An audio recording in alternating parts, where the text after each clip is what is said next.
Heidi-ho, Arkansas Pilgrim here. Just kicking back in my shop for a little bit, enjoying a cup of hot chocolate heated up on my wood-burning stove. Enjoying a lazy Sunday because church has been canceled, so we're taking it easy here on the homestead. And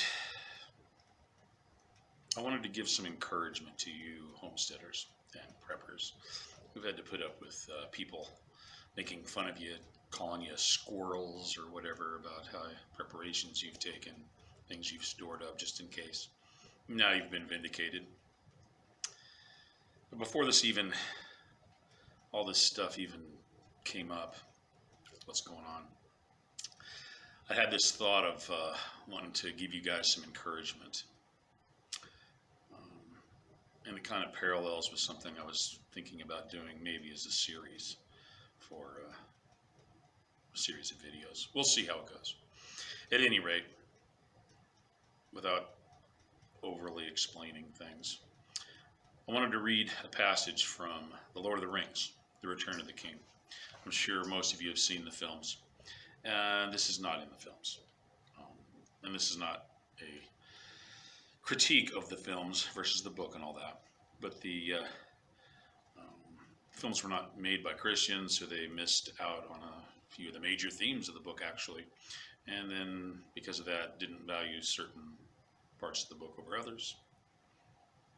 Anyway, here's the passage I'd like to read. It's when Sam goes into Mordor after having abandoned what he thought was a dead Frodo and taken the ring from him, but has since found that he is alive and he's been captured by the orcs.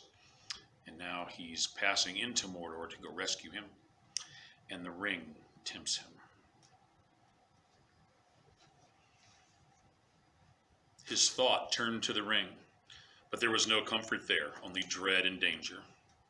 No sooner had he come in sight of Mount Doom, burning far away, than he was aware of a change in his burden. As it drew near the great furnaces where, in the deeps of time, it had been shaped and forged, the ring's power grew, and it became more fell, untamable save by some mighty will. As Sam stood there, even though the ring was not on him, but hanging by its chain about his neck, he felt himself enlarged as if he were robed in a huge, distorted shadow of himself. A vast and ominous threat halted upon the walls of Mordor. He felt that he had from now on only two choices: to forbear the ring, though it would be a torment to him, or to claim it and challenge the power that sat in its dark tower beyond the Valley of Shadows. Already the ring tempted him, gnawing at his will and reason. Wild fantasies arose in his mind, and he saw Samwise the Strong, hero of the age, striding with a flaming sword across the darkened land, and armies flocking to his call as he marched to the overthrow of Barad-dûr. And then all the clouds rolled away, and the white sun shone, and at his command the Vale of Gorgoroth became a garden of flowers and trees and brought forth fruit. He had only to put on the ring and claim it for his own, and all this could be.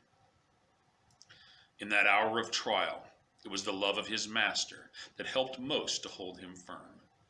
But also deep down in him lived still, unconquered, his plain hobbit sense.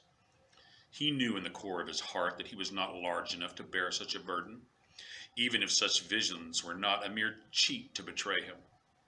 The one small garden of a free gardener was all his need and due.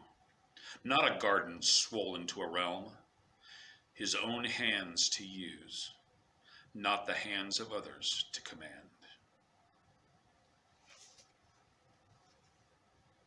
His own hands to use. I guess that's the heart of homesteading. I hope this has been an encouragement to those of you who also use your own hands. God bless you all.